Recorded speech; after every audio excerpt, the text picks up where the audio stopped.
Bienvenue dans cette vidéo où je vais parler de à quoi s'attendre sur ce que j'ai annoncé sur les republications de mes albums et surtout quel est mon style de musique après tout. J'ai eu envie de parler de ça parce que cette semaine, il y a quelques jours, j'ai eu une élève, Colette. Alors on n'est pas de la même génération, Colette et moi, et elle est de la génération de mes parents. Et elle a une très belle guitare, une guitare classique faite par un luthier. Et en fait, j'adore jouer avec cette guitare. Et donc, c'était l'occasion de la jouer, mais aussi de lui faire entendre ce que ça pouvait donner, comment elle résonnait, quoi. Et donc, je lui ai joué un extrait de Chopin. Et Chopin, c'est magnifique, c'est romantique, ça te met dans un état, je sais pas, c'est poétique, ça inspire la rêverie, la flânerie. Et voilà, moi, ça me fait rêver, cette musique, j'adore, ça m'emporte. Et donc, elle me dit, mais Aurélien, pourquoi tu fais pas un album comme ça, acoustique franchement, je l'achète tout de suite, ça pourrait être tellement beau et tout. Je te le dis, hein, je te l'achète tout de suite. Parce que bon, moi je suis pas trop dans le rock, le métal, tout ça, c'est pas mon truc. Et donc je me suis dit, suite à ça, mais en fait, ça marche pas comme ça, quoi. On fait la musique, on exprime ce qui est en nous, on répond pas aux attentes des gens ou du public ou des personnes qui sont intéressées par telle ou telle chose, quoi. En fait, on exprime ce qui est en nous. Moi, c'est ma musique qui s'exprime. Elle est comme elle est, parce que c'est ce qui résonne en moi et c'est comme ça que je suis, quoi, en fait. Et donc, ma musique est électrique. C'est quand je prends un instrument acoustique, j'adore et ça m'emporte beaucoup, mais quand je prends la guitare électrique, là, c'est moi, c'est un autre truc qui s'exprime, quoi. C'est quelque chose qui est vraiment moi, quoi, en fait. Et donc, en gros, on va faire un petit historique de ma musique et donc ça va permettre de voir aussi à quoi s'attendre. Et pour ça, il faut remonter à quand j'ai commencé la musique et j'ai commencé à écrire des chansons en jouant des petits trucs en guitare acoustique avec la guitare classique de ma mère que je vais piquer, qui est toujours là d'ailleurs et que j'utilise toujours aujourd'hui. Et j'ai commencé à créer de la musique comme ça. Et donc mon frère avait aussi une guitare électrique en cadeau et comme il jouait pas trop dessus, je lui piquais pour jouer dessus aussi. Et j'empruntais aussi celle d'un pote, Guillaume, avec qui on faisait de la musique avant. En gros, j'ai fait mes mains là-dessus sur des guitares qui n'étaient pas les miennes. Et assez vite, j'ai acheté après ma propre guitare électrique pendant mes études quand j'étais à Lille. Et quasiment au même moment, un petit studio 4 pistes portable qui faisait cette taille-là et qui m'a permis d'enregistrer mes premières musiques. Donc bref, ce mélange d'univers un peu était déjà là. Et entre les trucs que j'ai enregistrés pour moi, que j'ai partagés sur Internet, sur les réseaux avant Facebook, c'était MySpace. Donc il y a eu de la musique acoustique, il y a eu de la musique électrique. Et j'ai toujours navigué un peu avec ça. Malgré tout, dans mon univers, principalement, c'est quand même les morceaux électriques qui ressortent, à 90%, quoi. Donc le premier vrai album que je publie entier, travail vraiment pensé et abouti, c'est Les Chroniques de Venard, donc 2009.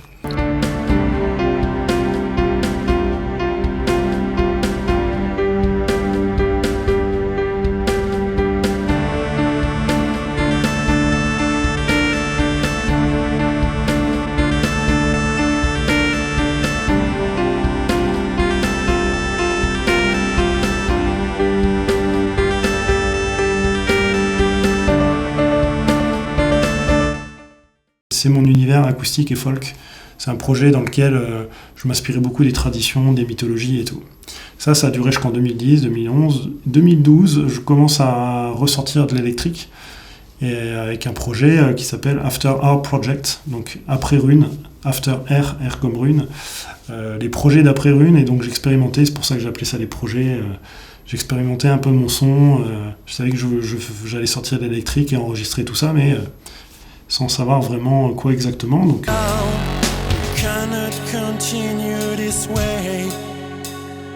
respect the house, respect humanity. Who's left to think of the little boy on the side of the road, just wanting to be. Ça dure jusqu'en 2014. En 2014, je fais des sessions live sur Internet. Improvisé parce que je travaille sur des mélodies, je trouve des mélodies très rapidement le mercredi et le jeudi, et le vendredi je vais en live, j'improvise des trucs de 10 minutes avec un looper, une loop station, donc une pédale de loop pour faire des boucles en direct, quoi, en gros. Et donc là on est dans un univers plus acoustique, musique du monde un peu, mystique avec des percussions.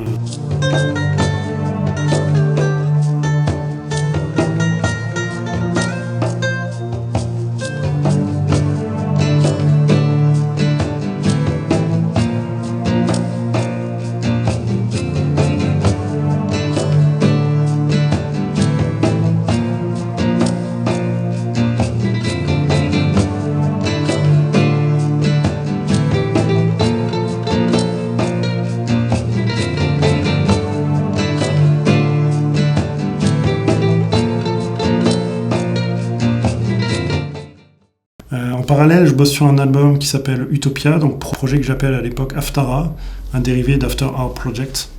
Et là, avec mon son électrique, je mélange des sonorités un peu plus futuristes, électro. J'expérimente des choses comme ça, parce que ça se prêtait bien à l'univers de l'album et ce que j'avais en tête comme concept.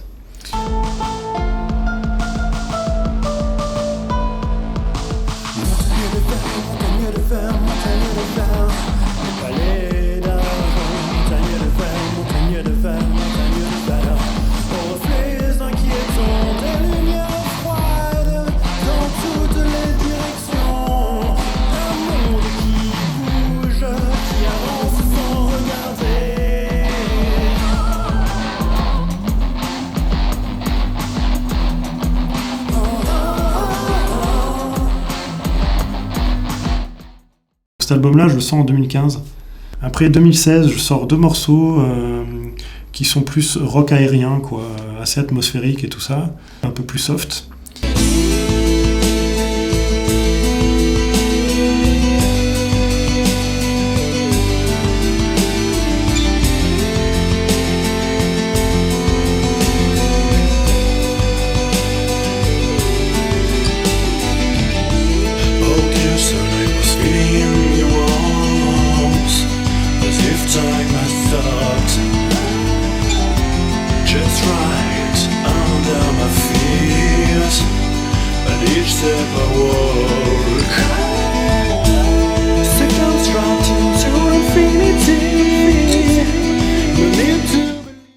Et donc là, on arrive en 2017 où j'enregistre quelques morceaux pour un projet qui n'a pas trop de nom. Je les sortais sous le nom Aftara, il me semble, à l'époque. Mais en gros, voilà, des morceaux rock, influence métal, avec du chant en français. J'aime beaucoup ces morceaux et ils ont une particularité sonore que j'aime bien.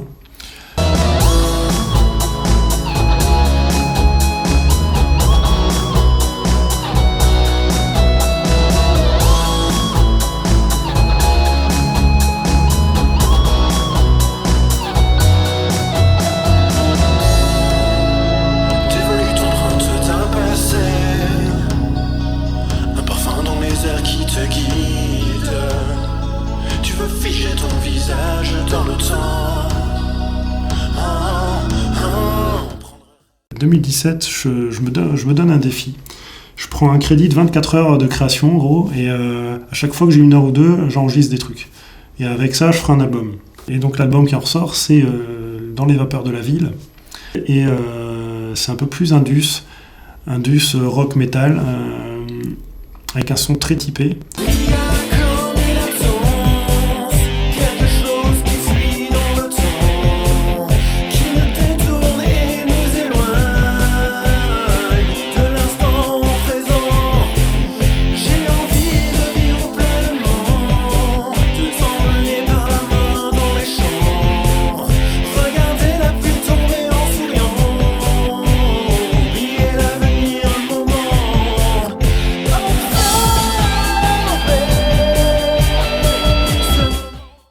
Et on arrive en 2018 où je démarre le projet Inner Quest, Quêtes intérieures, où là c'est vraiment principalement instrumental sur 2 parties du projet en tout cas. La 3e, je rajoute du chant, mais je vais la détacher du projet Inner Quest, je vais l'appeler autrement, ça sera un album à part entière.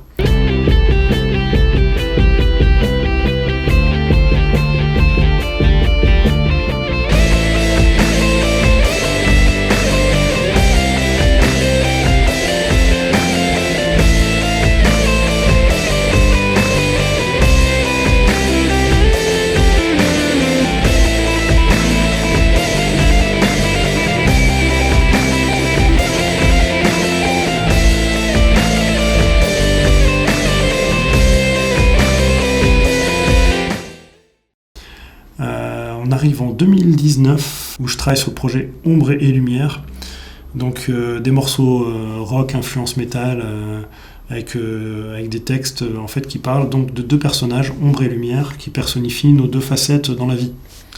Et donc c'est un peu à qui aura le dernier mot et s'y livre un peu une bataille et tout. C'est un projet que j'adorais travailler aussi. En fait, tous mes projets, je les adore. Hein.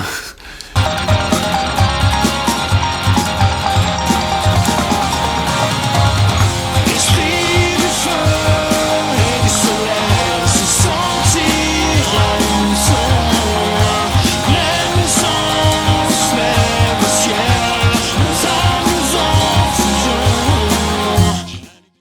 arrive en 2020, je travaille sur Quiet Strength, force tranquille, et principalement instrumental, mais il y a du chant. Le chant est très court, les phrases sont courtes, je les ai écrites un peu à la façon de mantra, donc elles sont répétées dans les morceaux.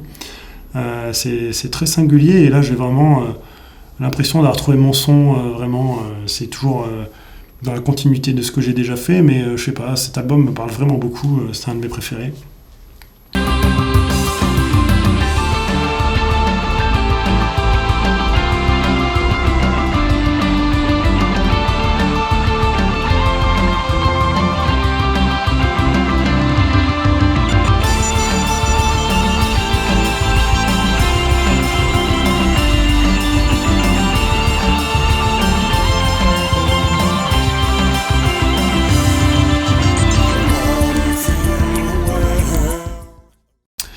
Et on arrive en 2021 où je commence à travailler, j'enregistre et je sors Stories of Attachment and Deliverance, que je considère comme mon album le plus abouti, à la fois dans le concept, dans le son, dans la production, les instruments, le chant et tout.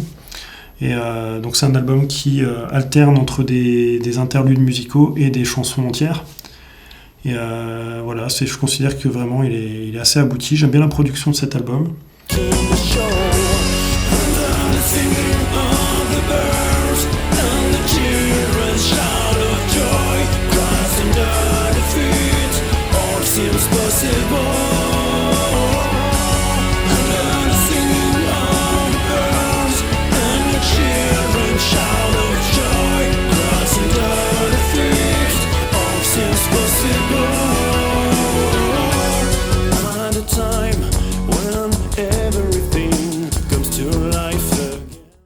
Et c'est le dernier album entier que je sors, parce qu'après on arrive en 2022 où je sors des démos. Je sors un morceau quand même, donc c'est le projet Ombrelume en fait, pour lequel je sors des démos et un morceau entier ainsi qu'un clip.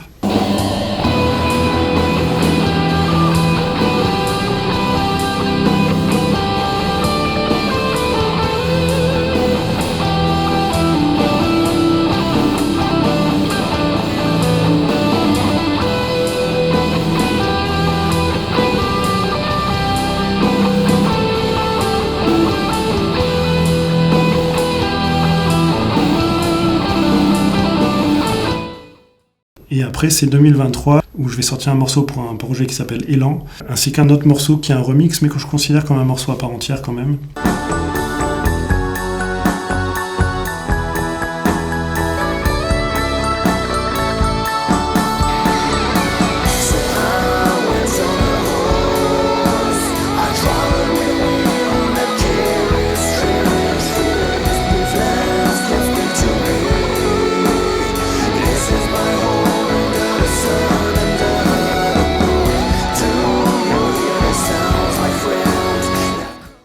Donc ça n'avait pas beaucoup de sorties pour ces deux projets, et justement je trouve qu'ils sont pas assez aboutis et que j'ai pas été assez au bout des choses pour les deux. C'est pour ça que 2023 et 2024, donc cette année, je travaille sur un album qui réunit ces projets-là pour faire un album complet avec vraiment un truc abouti, pensé en beaucoup plus complet quoi, en gros. Et voilà où j'en suis. La toute première partie, les Chroniques de Vonard, donc 2009, tout ça, la partie acoustique, ainsi que After Our Projects et tout ça, je vais pas les ressortir tout de suite. Je vais ressortir les albums qui sont à partir d'Utopia et les sessions live dont j'ai parlé, jusqu'à aujourd'hui, quoi, en gros. Les autres, je dois voir un peu comment je vais m'en sortir, parce que le son a parfois vieilli, des enregistrements doivent être refaits dessus et tout ça, et c'est partie des réflexions que je fais, justement. Parce que dans tout cette étendue, donc on a vu qu'il y avait de l'acoustique au début, du rock influencé métal après, et aussi des choses plus mystiques, atmosphériques, musique du monde. Donc dans tout ça, c'est comment présenter tout ça de manière cohérente, voilà, c'est toute une continuité de choses. Et en fait, j'ai aussi une particularité, c'est que dans les projets que je fais, sauf pour les albums Quiet Strength, Stories of Attachment et tout ça, mais par exemple Ombre et Lumière, Inner Quest, en fait, je travaille sur un morceau et je le sors. Je travaille sur un nouveau morceau et je le sors, et ainsi de suite. Les morceaux s'enchaînent et sortent à la suite les uns des autres. Et en réalité, un morceau qui est au début d'un projet et le morceau qui est à la fin du projet ne sont pas de la même façon. Parce que j'ai évolué dans ma façon de produire la musique, je me suis amélioré, j'ai testé d'autres choses musicalement ou dans mon chant. Et en fait, voilà, ça déséquilibre un peu la production et l'impression sonore entre les morceaux.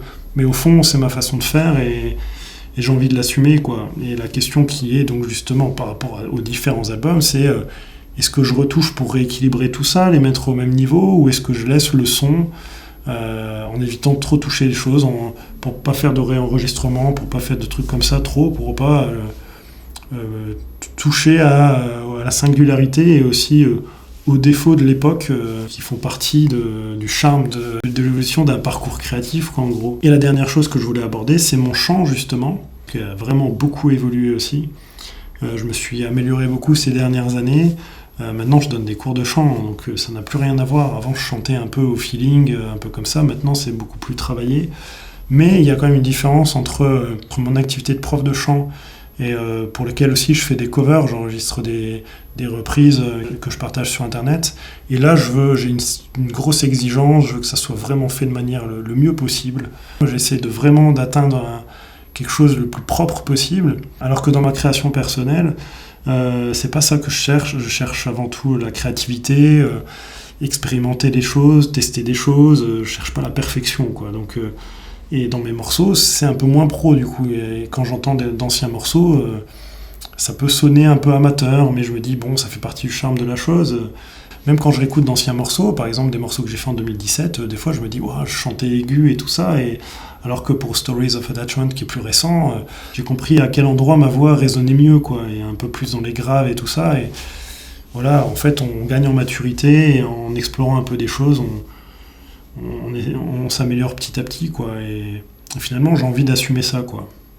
Donc voilà, en gros, à quoi s'attendre dans ce que je vais ressortir comme matière. À bientôt.